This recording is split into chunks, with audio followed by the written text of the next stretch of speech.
नमस्कार, आप सबका मेरे YouTube चैनल एग्ज़ाम तक में स्वागत है। आज मैं आपके लिए हिमाचल प्रदेश की वीकली करंट अफेयर की वीडियो को लेके आया हूं। हिमाचल प्रदेश में हमारे पास जितने भी एग्ज़ाम होते हैं, HAS, allied service, PGT, TGT, TET, patwari, police, जितने भी हिमाचल प्रदेश के एग्ज़ाम है उसमें हमारे पास जो हिमाचल प्रदेश करंट अफेयर पूछा जाता है तो वो गिरिराज पत्रिका से पूछा जाता है। गिरिराज पत्रिका एक साप्ताहिक पत्रिका है और इससे जितने भी जो क्वेश्चन बनते हैं वो सारे के सारे मैं आपके लिए कवर करने की कोशिश करता हूं। और यदि किसी को मेरे क्वेश्चन में किसी प्रकार का कोई डाउट हो तो मेरी इंस्टाग्राम ID एग्ज़ाम तक 9 या टेलीग्राम चैनल एग्ज़ाम तक 9 में आप मुझसे पूछ सकते हैं। तो चलिए आज की वीडियो शुरू करते हैं। हमारा पहला प्रश्न है, वेटलैंड्स फॉर लाइफ फिल्म उत्सव का शुभारंभ किसने किया? तो ये मोस्ट इंपॉर्टेंट क्वेश्चन है, ये एग्जाम में पूछा जा सकता है कि वेटलैंड्स फॉर लाइफ फिल्म उत्सव का शुभारंभ किसने किया है। तो हिमाचल प्रदेश में अभी वेटलैंड्स फॉर लाइफ फिल्म उत्सव का शुभारंभ हुआ है, तो उसका शुभारंभ किसने किया है? A. Shiv Pratap Shukla, B. Sukhvinder Singh Sukhu, C. Atul Verma, D. Mukesh Agnihotri. तो इसका सही आंसर होगा हमारे पास ऑप्शन B, सुखविंदर सिंह सुक्खू। जो हिमाचल प्रदेश के मुख्यमंत्री है कौन है? ठाकुर सुखविंदर सिंह सुक्खू है। तो ठाकुर सुखविंदर सिंह सुक्खू ने वेटलैंड्स फॉर लाइफ फिल्म उत्सव का शुभारंभ किया है। तो ये मोस्ट इंपॉर्टेंट क्वेश्चन हो जाता है। ये इंपॉर्टेंट क्वेश्चन है, ये क्वेश्चन पूछा जा सकता है कि वेटलैंड्स फॉर लाइफ फिल्म उत्सव का शुभारंभ किसने किया? तो उसका आंसर ठाकुर सुखविंदर सिंह सुक्खू हो जाएगा। यदि क्वेश्चन पूछा जाएगा कि वेटलैंड्स फॉर लाइफ फिल्म उत्सव का शुभारंभ हिमाचल प्रदेश में कहाँ हुआ है, तो उसका आंसर हो जाएगा शिमला। कहाँ हो जाएगा उसका आंसर? शिमला हो जाएगा। शिमला में ही हमारे पास वेटलैंड फॉर लाइफ फिल्म उत्सव का शुभारंभ किया गया है। तो ये दोनों क्वेश्चन इंपॉर्टेंट हो जाते हैं। इन दोनों क्वेश्चंस के बारे में आपको पता होना चाहिए कि वेटलैंड्स फॉर लाइफ फिल्म उत्सव का शुभारंभ कहाँ हुआ है, तो शिमला में हुआ है। और उसका शुभारंभ किसने किया है? तो उसका शुभारंभ हिमाचल प्रदेश के मुख्यमंत्री ठाकुर सुखविंदर सिंह सुक्खू ने किया है। हमारा अगला क्वेश्चन है, ऊना जिले में बनाया जा रहा बल्क ड्रग पार्क का निर्माण कार्य कब तक पूरा होगा? तो ये इंपॉर्टेंट क्वेश्चन है, आपको पता होना चाहिए कि ऊना जिले में बल्क ड्रग पार्क का निर्माण किया जा रहा है और उसका निर्माण कार्य कब तक पूरा होगा? A. 2025, B. 2026, C. 2027, D. 2028। तो इसका सही आंसर होगा ऑप्शन B, 2026। जो ऊना जिला है, ऊना जिले में बल्क ड्रग पार्क का निर्माण किया जा रहा है और जो इसका निर्माण कार्य है वो कब पूरा किया जाएगा? तो इसका निर्माण कार्य 2026 तक पूरा हो जाएगा। तो ये मोस्ट इंपॉर्टेंट क्वेश्चन है। तो यहाँ से क्वेश्चन पूछा जा सकता है कि हिमाचल प्रदेश में बल्क ड्रग पार्क का निर्माण कहाँ किया जा रहा है? तो उसका आंसर हो जाएगा ऊना जिले में। कहाँ किया जा रहा है? ऊना जिले में किया जा रहा है। और ये कब तक पूरा हो जाएगा ये कार्य? तो इसका पूरा कार्य, ये प्रोजेक्ट का कार्य 2026 तक पूरा हो जाएगा। हमारा अगला क्वेश्चन है, सितंबर माह को कब से राष्ट्रीय पोषण माह के रूप में मनाया जा रहा है? जो सितंबर माह है इसको राष्ट्रीय पोषण माह के रूप में मनाया जा रहा है। तो इसको कब से राष्ट्रीय पोषण माह के रूप में मनाया जा रहा है? A. 2018, B. 2020, C. 2022, D. 2023। तो इसका सही आंसर होगा हमारे पास ऑप्शन A, वर्ष 2018। जो सितंबर माह है, सितंबर माह को 2018 से राष्ट्रीय पोषण माह के रूप में मनाया जा रहा है और भारत को कुपोषण से मुक्त करने के लिए वर्ष 2018 से पोषण अभियान की शुरुआत की गई है। तो यहाँ पर क्वेश्चन पूछा जा सकता है कि भारत को कुपोषण से मुक्त करने के लिए पोषण अभियान की शुरुआत कब की गई? तो पोषण अभियान की शुरुआत 2018 से की गई है। कब से की गई है? 2018 से की गई है। इसके तहत वर्ष 2018 से हर वर्ष जो सितंबर माह है, सितंबर माह को राष्ट्रीय पोषण माह के रूप में मनाया जा रहा है। तो ये इंपॉर्टेंट क्वेश्चन है, इसके बारे में आपको पता होना चाहिए। अभी 2024 में जो राष्ट्रीय पोषण माह हुआ है तो ये कितने नंबर का था? तो ये 7वें नंबर का था। कितना था? ये 7वां राष्ट्रीय पोषण माह था। कितना था? 7वां राष्ट्रीय पोषण माह था। इस वर्ष राष्ट्रीय पोषण माह का जो विषय रखा गया है वो क्या है? अनीमिया जो अनीमिया बीमारी है, अनीमिया, विधि निगरानी, पूरक आहार, पोषण की पढ़ाई भी और बेहतर प्रशासन के लिए प्रौद्योगिकी का उपयोग। तो ये हमारे पास इस वर्ष 2024 का राष्ट्रीय पोषण माह का विषय है, अनीमिया, वृद्धि निगरानी, पूरक आहार, पोषण की पढ़ाई भी और बेहतर प्रशासन के लिए प्रौद्योगिकी का उपयोग। तो ये इंपॉर्टेंट क्वेश्चन है, इससे बहुत सारे क्वेश्चन पूछे जा सकते हैं।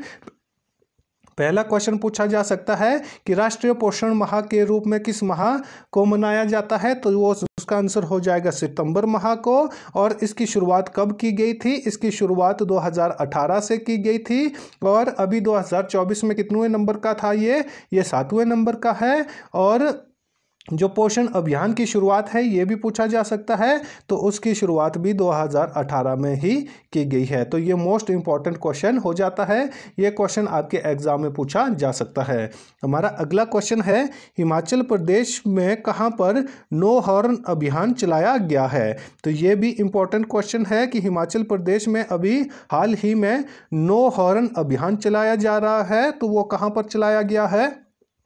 ए मंडी, बी कुल्लू, सी धर्मशाला, डी शिमला। तो इसका सही आंसर होगा हमारे पास ऑप्शन डी शिमला। जो शिमला शहर है, ये शिमला डिस्ट्रिक्ट की बात नहीं हो रही है, यहाँ पर शिमला शहर की बात हो रही है कि हिमाचल प्रदेश में नो हॉर्न अभियान कहाँ चलाया जा रहा है, तो ये हमारे पास शिमला शहर में मनाया जा रहा है।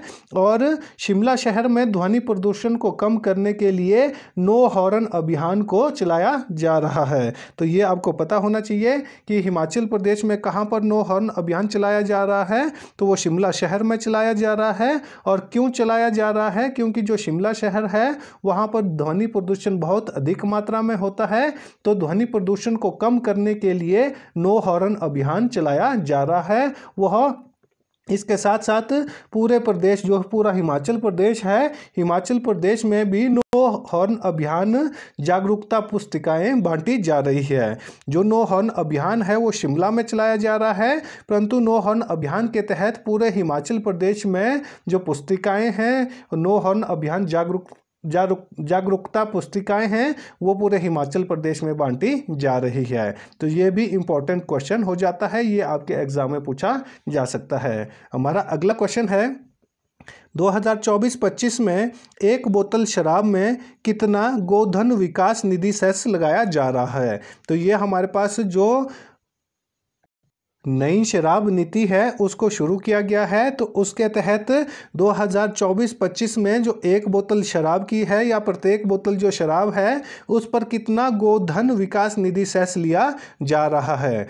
ए 1 रुपये 50 पैसे, बी 2 रुपये, सी 2 रुपये 50 पैसे, डी 3 रुपये। तो इसका जो सही आंसर होगा वो होगा हमारे पास ऑप्शन सी 2 रुपये 50 पैसे।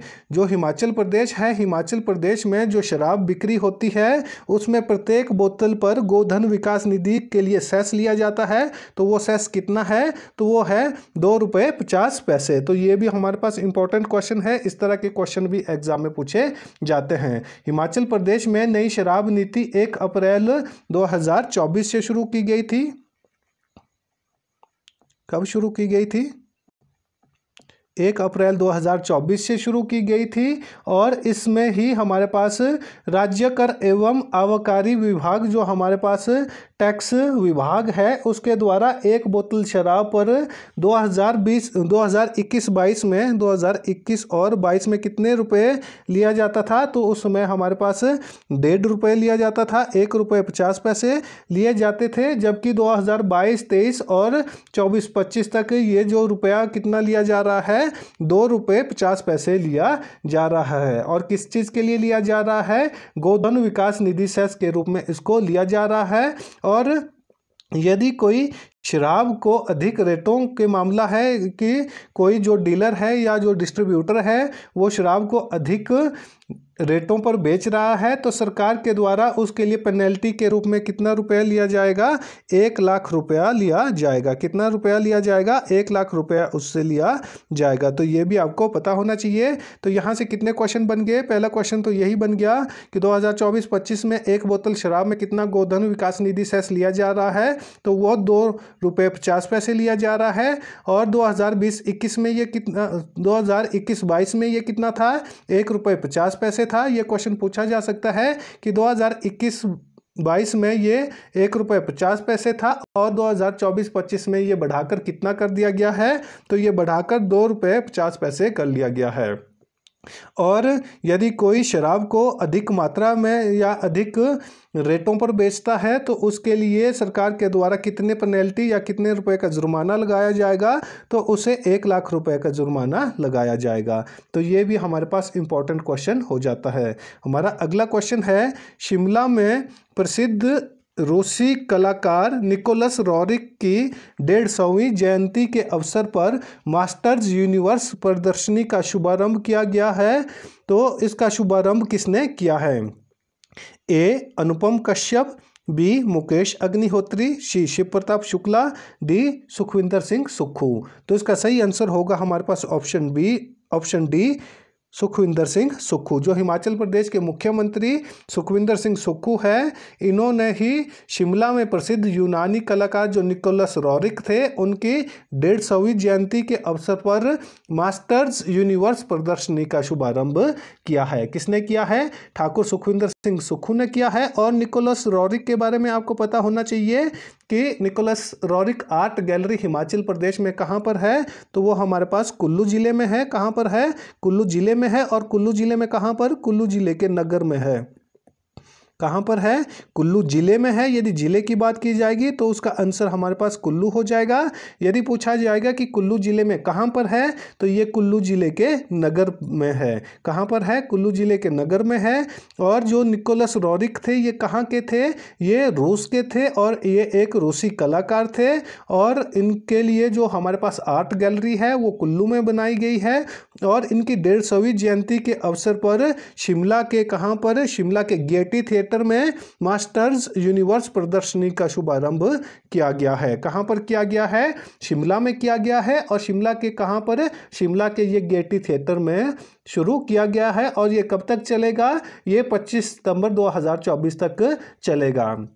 और 15 अप्रैल 1935 को 21 देशों द्वारा हस्ताक्षरित की गई अंतर्राष्ट्रीय रोरिक संधि का उद्देश्य सांस्कृतिक विरासत का संरक्षण करना था। तो मैंने आपको पहले भी बताया है कि जो निकोलस रोरिक थे, ये एक कलाकार थे। और जो हमारे पास 15 अप्रैल 1935 को 21 देशों ने एक संधि पर हस्ताक्षर किए थे, जिसको अंतर्राष्ट्रीय रोरिक संधि के नाम से जाना जाता है। और अंतर्राष्ट्रीय रोरिक संधि का उद्देश्य क्या था? जो हमारी संस्कृति है और सांस्कृतिक जो विरासत है उसका संरक्षण करना था। तो ये मोस्ट इंपॉर्टेंट क्वेश्चन है, ये बहुत बार एग्जाम में पूछा जाता है। तो इससे रिलेटेड क्वेश्चन पूछा जा सकता है कि Nicholas Roerich art gallery Himachal Pradesh में कहां पर है, तो वह कुल्लू के नगर में स्थित है। हमारा अगला क्वेश्चन है, प्राकृतिक खेती उत्पादों को एमएसपी देने वाला भारत का पहला राज्य कौन बना है?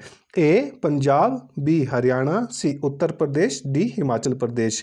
तो इसका सही आंसर होगा हमारे पास ऑप्शन डी, हिमाचल प्रदेश। जो हिमाचल प्रदेश है ये देश का पहला राज्य बना है जो प्राकृतिक खेती उत्पादों पर एमएसपी देता है। तो इस क्वेश्चन के बारे में मैंने आपको पहले भी बताया है कि जो एमएसपी है और प्राकृतिक खेती है, प्राकृतिक खेती के ऊपर हिमाचल प्रदेश एमएसपी देता है और ये एमएसपी देने वाला भारत का पहला राज्य बना है। और एमएसपी पे गेहूं जो प्राकृतिक रूप से उगाई गई है तो वो कितने रुपए खरीदी जाएगी? वो 40 रुपए खरीदी जाएगी।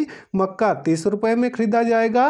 और गाय का जो दूध है वो कितने रुपए? वो 45 रुपए लीटर खरीदा जाएगा। और भैंस का दूध 55 रुपए लीटर खरीदा जाएगा। तो इसके बारे में मैंने आपको जो प्रीवियस जो मेरी वीडियोस है वहाँ पर इसके बारे में मैंने आपको बताया है। और मैंने आपको हिम उन्नति योजना के बारे में भी बताया था।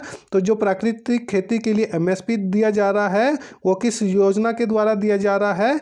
तो वो हिम उन्नति योजना के द्वारा दिया जा रहा है। और जो हिम उन्नति योजना का क्वेश्चन आपके पास हिमाचल प्रदेश एलाइड सर्विस में भी आपको देखने को मिला है। इसके बारे में मैंने आपको पहले ही बताया है कि हिमाचल प्रदेश में प्राकृतिक खेती के लिए कौन सी योजना शुरू की गई है, तो उसका नाम है हिम उन्नति योजना। तो ये हमारे पास जितने भी क्वेश्चन बन सकते थे वो सारे के सारे मैंने आपको क्लियर कर दिए हैं।